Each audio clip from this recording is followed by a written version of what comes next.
கழக இளைஞரணி செயலாளர் அமைச்சர் திரு உதயநிதி ஸ்டாலின் அவர்கள் தலைமையில் ஜனவரி 21ஆம் தேதி அன்று சேலம் மாநகரில் நடைபெறும் கழக இளைஞரணியின் 2வது மாநில மாநாட்டில் பேருரை ஆற்றுகிறார். சேலம் நோக்கி அலைகடல் என திரண்டு வாரீர் என அன்புடன் அழைக்கும் அலெக்ஸ் அப்பாவு, நெல்லை கிழக்கு மாவட்ட மாணவர் அணி அமைப்பாளர். இப்படியா வந்து சிக்குவீங்க ஆளுநர் RN ரவி அவர்களே? உங்களை பார்த்தா எனக்கே பாவமாக தான் இருக்கு. என்ன பண்றது, வேற வழி இல்லையே. இருக்கு, இன்னைக்கு தரமான சம்பவம் காத்திருக்கிறது. ஏன்னா ஆளுநர் ரவி அப்படி வந்து நம்மக்கிட்ட சிக்கி இருக்கிறாரு. ஆளுநர் RN ரவி ஏன் அப்படின்னு கேட்குறீங்களா? திருவள்ளுவரை வந்து அவர் பயன்படுத்திய விதம் இருக்குல்ல, திருவள்ளுவரை பற்றி அவர் பயன்படுத்திய வார்த்தைகள், ஆளுநர் RN ரவி அவர்கள் வேற யாரை சொல்லியிருந்தாலும் விட்டுருக்கலாம். வள்ளுவ பெருந்தகையவே நீங்க வந்து இப்படிதான் பேசுவீங்க அப்படின்னு சொன்னா அப்போ கண்டிப்பா இன்னைக்கு என்ன இருக்கு, சம்பவம் காத்திருக்கிறது. தட் மீன்ஸ் கண்டென்ட்ல சொல்றேன். போவோம், தரமான சம்பவத்திற்குள் நாம் பயணிப்போம், வீடியோவிற்குள் செல்வோம். அனைவருக்கும் வணக்கம். இது தமிழ் கேள்வி. மீண்டும் உங்களை சந்திப்பதில் மிக்க மகிழ்ச்சி. நான் செந்தில், இது செந்தில் வேல் வீச்சு. வீடியோ முழுமையாக பாருங்கள். தமிழ் கேள்வியை சப்ஸ்கிரைப் பண்ணி உங்கள் ஆதரவை தாருங்கள். எல்லாருக்கும் தமிழ் கேள்வியை வந்து பரிந்துரையுங்கள். உங்கள் ஃப்ரெண்ட்ஸ், ரிலேட்டிவ்ஸ் எல்லாருக்கும் தமிழ் கேள்வியை பரிந்துரையுங்கள். தமிழ் கேள்விக்கு நீங்கள் தரக்கூடிய ஆதரவு என்பது ஒரு பெரிய ஆதரவு. அதுதான் எங்களை உற்சாகப்படுத்தி கொண்டே இருக்கிறது. ஸோ ஆதரவு அளித்த அத்துணை சொந்தங்களுக்கும் நன்றி. தொடர்ந்து ஆதரவு தாருங்கள், சப்ஸ்கிரைப் பண்ணி பாருங்க. ஸோ இன்னைக்கு வீடியோக்குள்ளே போகலாம். இப்போ இன்னைக்கு நம்முடைய ஆளுநர் RN ரவி அவர்கள் ஒரு ட்வீட் போட்டிருக்காரு. அவருடைய எக்ஸ் வலைத்தளத்தில் என்ன போட்டிருக்கிறாரு? திருவள்ளுவர் தினத்தில், திருவள்ளுவர் தினம் இல்லையா, திருவள்ளுவர் தினத்தில் ஆன்மீக பூமியான நமது தமிழ்நாட்டில் பிறந்த பெரும் புலவரும் சிறந்த தத்துவ ஞானியும், அடுத்த லைன் தான் தப்பு தப்பு தப்பு, பல வாட்டி சொல்லிட்டோம். ஆளுநர் RN ரவி அவர்களே, நீங்கள் செய்வது தவறு.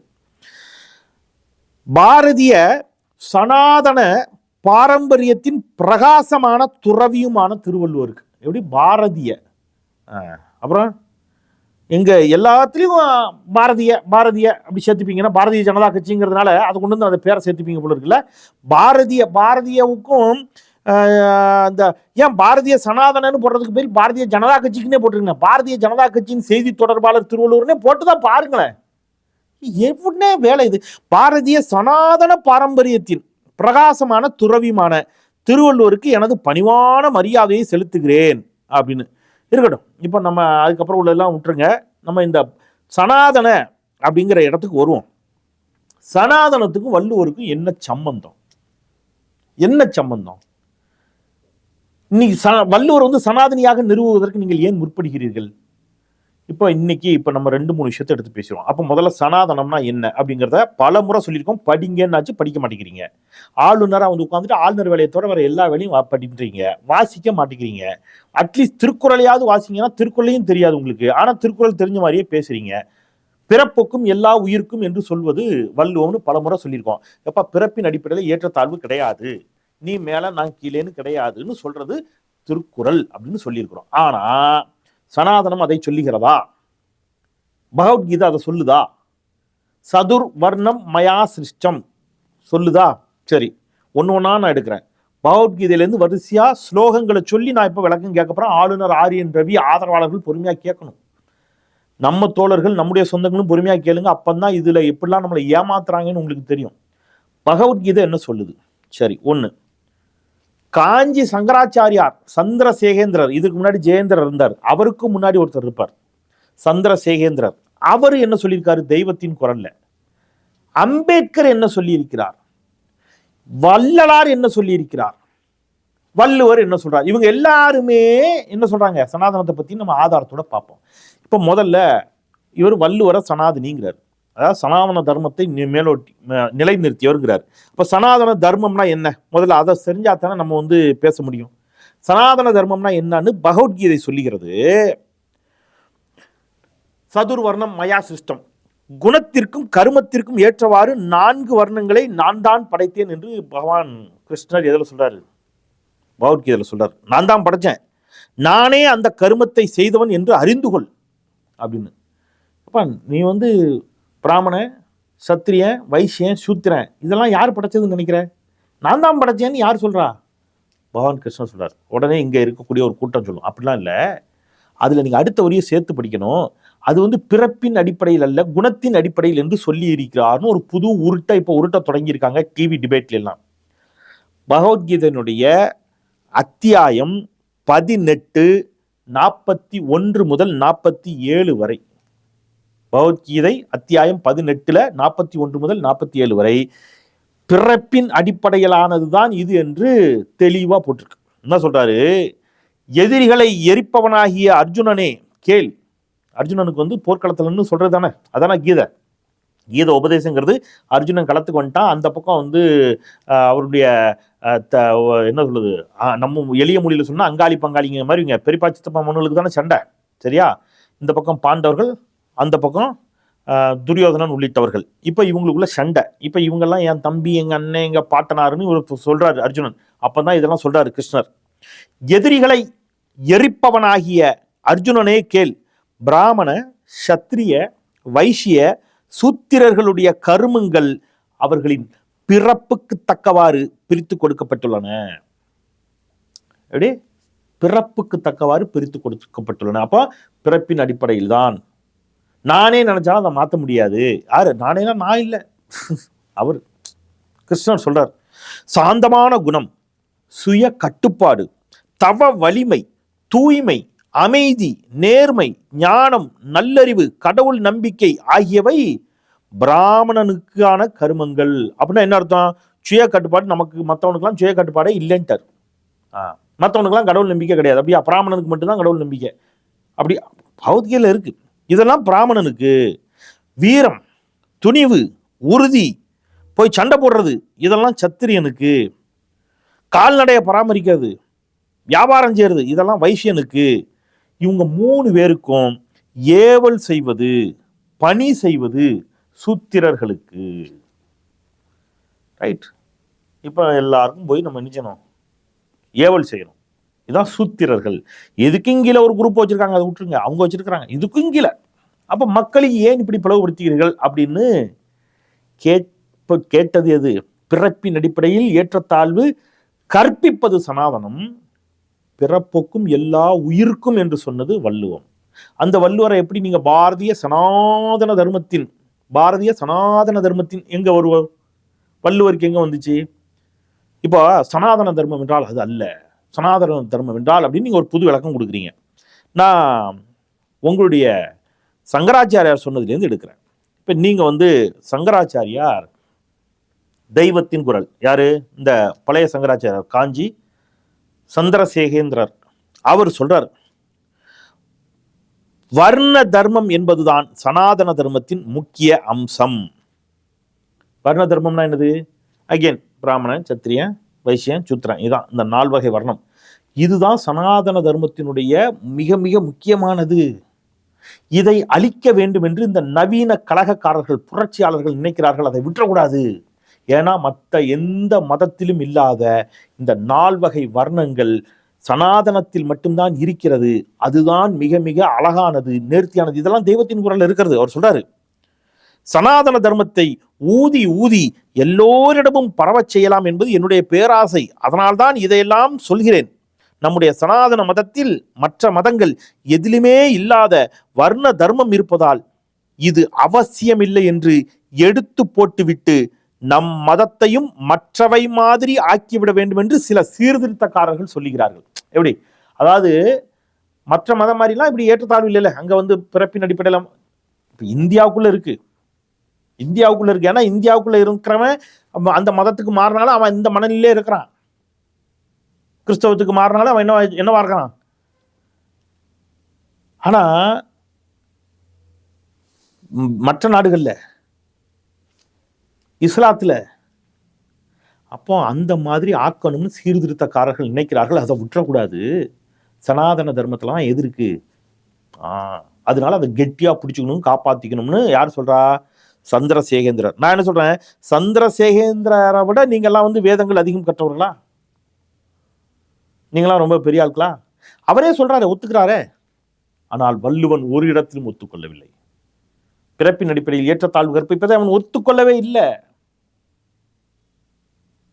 நீங்க வள்ளுவனை கொண்டு போய் திருப்பி திருப்பி திருப்பி திருப்பி காவி, அதுல வேற காவி ஓட அவருக்கு இவர் போட்டிருக்க போட்டோ நீங்க பாத்தீங்கல்ல, இன்னொரு வாட்டி பாருங்க, காவி ஓட பாருங்க. இவர் என்ன நினைச்சுக்காரு? வள்ளுவர் வந்து வள்ளுவர் வள்ளுவர் என்று ஒருவர் எப்படி இருந்தார் யாருக்கும் தெரியாது. எத்தனை வள்ளுவர் இருந்தார்கள் இங்க பெரும் சர்ச்சை நடக்குது. அந்த திருக்குறளை எழுதி ஆனா பெண்ணா நிறைய குழப்பம் இருக்குது. ஆனால் வள்ளுவர் என்று அவருக்கு பெயரிட்டு வள்ளுவர் என்று ஒருவர் இருந்தால் எப்படி இருப்பார் என்று நாம் மிக மிக பிற்பாடு, இன்னும் சொல்ல போனா கலைஞர் வந்து என்ன செஞ்சாரு, ஒரு கற்பனை வடிவத்தில் நம்ம என்ன செஞ்சோம், வள்ளுவனுக்கு ஒரு படம் வரைய சொல்லி வள்ளுவர் என்றால் இப்படி இருப்பார் நம்ம ஒரு படம் வரைஞ்சி அதன் அடிப்படையில் நம்ம வந்து நமக்கு கொண்டாடுவதற்கு ஒன்று வேண்டும் என்ற அடிப்படையில் வள்ளுவரினுடைய உருவத்தை நாம் வரைந்து இன்றைக்கு அவரை போற்றி பாராட்டி கொண்டிருக்கிறோம். வள்ளுவர் எப்படி வேணாலும் இருந்திருக்கலாம், ஆனால் திருக்குறள் என்பது மகத்தான ஒன்று அப்படின்னால நம்ம கொண்டாடிட்டு இருக்கிறோம். நீங்க அதை கொண்டு வந்து அதுக்கு நைஸா காவி சாயம் போட்டு விட்றீல, எதுக்கு இவ்வளவு நாளா நீங்க திருக்குறளை கொண்டாடல? ஏன் ஒரு 50 வருஷத்துக்கு முன்னாடி ஏன் நீங்க திருக்குறளை கொண்டாடல? ஏன் கையில் எடுக்கல? இப்ப எல்லோரும் திருக்குறள் கையில் எடுத்து விட்டார்கள் அப்படின்னு உடனே அதை போய் சொந்தம் கொண்டாடுறது. நான் அடிக்கடி சொல்லுவேன், எல்லோரும் அம்பேத்கரை கொண்டாட தொடங்கியவுடன் அம்பேத்கர் எங்க ஆளுங்கிறது எழுதி தர்றேன். பெரியாரோடு மண்டையை ஒட்டச்சு முட்டி பார்ப்பாங்க, ட்ரை பண்ணுவாங்க. முட்டி ஒட்டச்சு முடியலைன்னு தெரிஞ்சா பெரியாரையும் சொந்தம் கொண்டாட இவர்கள் தயங்க மாட்டார்கள். சொல்லுவான், வெக்கமே இல்லாம சொல்லுவான், பெரியார்னா யாருங்க, அவர் பேரே ராமசாமி, ராமசாமி எங்க ஆளுங்க அப்படின்னு சொன்னாலும் சொல்லுவான். ஒன்று தன்மையப்படுத்தணும், இதுதான் இவருடைய வேலை. இப்ப திருக்குறளை திருவள்ளுவரை தன்மையப்படுத்த வருகிறார்கள். சரி, அம்பேத்கர் என்ன சொன்னாரு சனாதனத்தை பத்தி? அவரும் தெளிவா சொல்றாரு. அவர் வந்து ஹிந்து மதத்தின் புதிர்கள்ங்கிற புத்தகத்தில் எழுதுறாரு. இது எல்லாத்தையும் விரிவா எழுதுறாரு.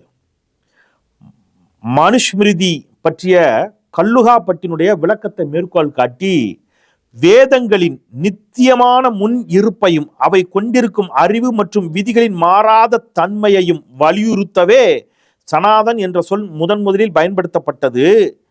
ஹிந்து நாகரிகத்தை குறிக்க பிராமணர்கள் பின்னர் இந்த வார்த்தையை விரிவுபடுத்தி விட்டார்கள்னு அவர் ஒன்று சொல்றாரு. சொல்லிட்டு இதை எதையும் ஏற்றுக்க முடியாது என்று ஸ்ட்ராங்கா மறுப்பதோடு, நான் ஒருபோதும் இந்த பிராமணர்களை பார்ப்பனர்களை வைத்து செய்யும் சடங்குகள் ஆச்சாரங்களை எல்லாம் நான் செய்ய மாட்டேன், ரொம்ப ஸ்ட்ராங்கா சொல்றாரு. இந்த ஆச்சாரங்களை நான் செய்ய மாட்டேன். நான் ராமனை, கிருஷ்ணனை, கணபதியை, கௌரியை கடவுளாக ஏற்றுக்கொள்ள மாட்டேன் என்று அம்பேத்கர் சொல்லுகிறார். ஏன்னா அது நீங்க சனாதனங்கிற பேர்ல பிரிச்சு வச்சிருக்கிறீங்கன்னு. அப்ப அம்பேத்கர் சனாதனத்தை எதிர்க்கிறார், நீங்க அம்பேத்கரை சனாதனவாதிங்கிறீங்க. வள்ளுவர் சனாதனத்தை எதிர்க்கிறார், வள்ளுவர சனாதனைங்கிறீங்க. வள்ளலார் சனாதனத்தை தீவிரமாக எதிர்த்தார், வள்ளலார சனாதனத்தினுடைய உச்ச நட்சத்திரம்ங்கிறாரு ஆளுநர் ஆரியன் ரவி.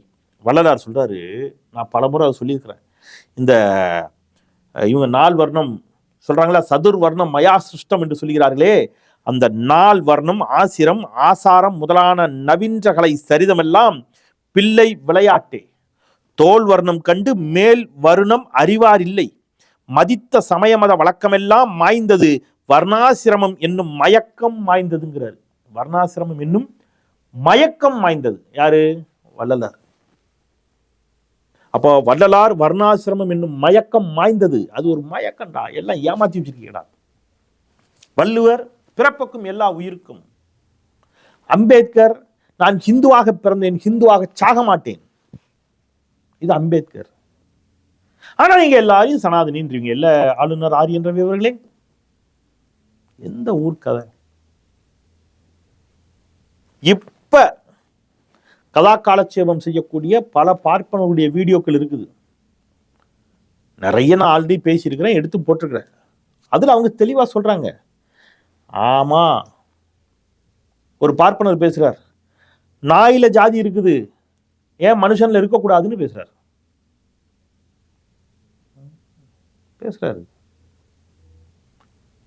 நம்ம இன்னும் தமிழ்நாடு பிராமணர் சங்க தலைவர் சொல்லுகிறார், எப்படி தமிழ நீஷ பாஷை என்று சங்கராச்சாரியார் சொன்னாரோ அதே மாதிரி இந்த தமிழ்நாடு பிராமணர் சங்க தலைவர் நாராயணன் சொல்றார். வீடியோ இருக்கு. நான் ஒரு ஆத்துக்கு போனேன், அந்த ஆத்துல மாமி குழந்தை மாமாவுக்கு தண்ணி விடுன்னு சொல்லிட்டா அப்படின்னு டென்ஷன் ஆகிறார். நான் பதறி போயிட்டேன், மாமி நீங்க இப்படி பேசலாமா,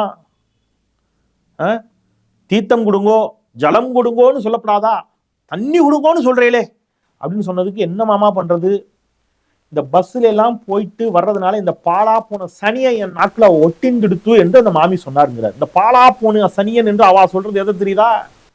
தமிழை. இப்ப தமிழ் அவர்களுக்கு பாலாய் போன சனியனாக இருக்கிறது என்று சொன்னால் அதற்கு காரணம் இந்த வர்ண பேதம். நம்ம சொல்லுவோமா? நம்மளால முடியுமா? நம்ம ரத்தத்துல, உடம்புல, நாடி நரம்புல எல்லாம் நம்முடைய தமிழ் ஊறி போயிருக்கு. அவனுக்கு அது பாலா போன சனியன். இப்படி பேசாதேல் அப்படிங்கிறார். இதெல்லாம் எதோட விளைவு? அப்ப ஜலம், தீர்த்தம் இதெல்லாம் நீங்க மட்டும்தான் பயன்படுத்துற வார்த்தைகள். இங்க இருக்கக்கூடிய மற்ற எந்த பிரசாதிகளிலும் அந்த வார்த்தைகள் இல்லை. அதனாலதான் சொல்றான், இது இந்த வர்ணத்தை எங்களிடம் கொண்டு வந்து திரித்தது நீங்கள், திணித்தது நீங்க. நீங்க வேற, நாங்க வேற. தமிழர்களை நீங்கள் சாதியாக பிளவுபடுத்தி பிரித்து வைத்து விளையாண்டு கொண்டிருக்கிறீர்கள். இப்ப வள்ளுவருக்கு கொண்டு போய் காவி சட்டையை போட்டு விட்டுருக்கீங்க. அது பார்க்கவே பொருத்தமே இல்லை, நல்லாவே இல்லை. வள்ளுவர் அப்படி அல்ல. வள்ளுவர் புலால் உண்ணாமையை வலியுறுத்துகிறார். ரைட்டா? நீங்க அவர் புலால் உண்ணாமையை பற்றி எழுதி கொண்டிருந்த காலகட்டத்தில் நீங்கள் யாக வேள்வி குண்டங்களில் நீங்கள் பசுக்களையும் குதிரைகளையும் வெட்டி பலி கொடுத்து கொண்டிருந்த சான்றுகள் இன்றளவும் இருக்கிறது. அசுவமேத யாகம், குதிரையை வெட்டி உள்ள போடுறீங்க, பசுவை வெட்டி உள்ள போடுறீங்க. பசுல புள்ளி வச்ச பசு, என்ன சிவப்பு தோளுடைய பசு, கருந்தோளுடைய பசுன்னு பிரிச்சு பிரிச்சு யாருக்கு எந்த கடவுளுக்கு என்ன மாதிரியான பசு என்பது வரை நீங்கள் வைத்திருந்தீர்கள் இல்லையா? அதெல்லாம் எல்லாமே கண்முன் இருக்கக்கூடிய ஒன்று. அப்ப அவர் எப்படி சனாதனி ஆவாரு? பின்னாட்களில் இங்க இருக்கக்கூடிய பௌத்தர்கள் புலால் உண்ணாதவர்களுக்கு இருக்கக்கூடிய சமூக மதிப்பை பார்த்து நீங்க என்ன செஞ்சீங்க? நீங்கள் புலால் உண்ணாதவர்களாக உங்களை மாற்றிக்கொண்டீர்கள்.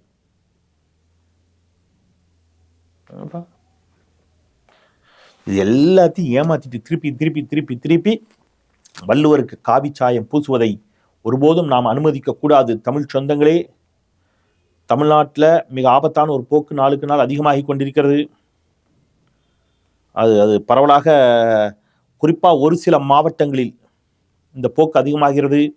அங்கே இருக்கக்கூடிய உழைக்கும் சமூகங்கள் உழைத்து தன்னுடைய கடுமையான உழைப்பால் முன்னேறிய சமூகங்கள் இந்த சனாதனத்தினுடைய மயக்கத்திற்குள் மெல்ல செல்லக்கூடிய ஒரு நிலை ஏற்படுகிறது. இப்போ போறதுக்கு நல்லா இருக்கும், போய் கொஞ்ச நாள்ல உங்களை சூத்திரான்னு சொல்லி உட்காத்தி வைப்பான். நாம் அங்கதான் இருந்தோம், அங்கிருந்து போராடி மீண்டு இன்றைக்கு இந்த இடத்திற்கு வந்திருக்கிறோம், உழைப்பால் உயர்ந்திருக்கிறோம்.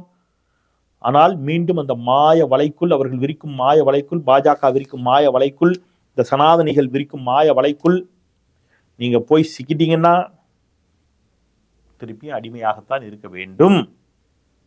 அங்க உட்காருமா, ஞாபகம் வச்சுங்க. நமக்கு எல்லாமே இருக்குது. நமக்குன்னு தனி மெய்யல் இருந்தது. பகுத்தறிவோடு, சுயமரியாதையோடு, இனமான உணர்வோடு நம்முடைய முன்னோர்கள் வழிபாட்டோ எல்லாம் வச்சுட்டு நம்ம சிறப்பாக இருந்தோம். அதெல்லாம் தமிழ்நாட்டில் யாரு, அது என்ன பிரச்சனை நடந்துச்சு இது வரைக்கும்? அதுக்கு இப்போ தேவையில்லாத பிரச்சனைலாம் கிளப்பி மத சண்டையை தமிழ்நாட்டுக்குள்ள ஊட்டுவதற்கான வேலை நடக்குது. நம்முடைய தொழில், கல்வி, வணிகம் எல்லாம் பரிபோகம் அபாயம் இருக்கிறது. புரிந்து கொண்டு கொஞ்சம் புத்திசாலித்தனமாக இருந்தால் பிழைத்து கொள்ளலாம் என்பதை சொல்லி மீண்டும் ஒரு முறை தமிழ் கேள்வியை சப்ஸ்கிரைப் செய்து உங்கள் ஆதரவை தாருங்கள் என்று வேண்டி கேட்டு விடைபெறுகின்றேன். குரலற்றவர்களின் குரலாய் நான் செந்தில். நன்றி. கழக இளைஞரணி செயலாளர் அமைச்சர் திரு உதயநிதி ஸ்டாலின் அவர்கள் தலைமையில் ஜனவரி 21ஆம் தேதி அன்று சேலம் மாநகரில் நடைபெறும் கழக இளைஞரணியின் 2வது மாநில மாநாட்டில் பேருரை ஆற்றுகிறார். சேலம் நோக்கி அலைகடல் என திரண்டு வாரீர் என அன்புடன் அழைக்கும் அலெக்ஸ் அப்பாவு, நெல்லை கிழக்கு மாவட்ட மாணவர் அணி அமைப்பாளர்.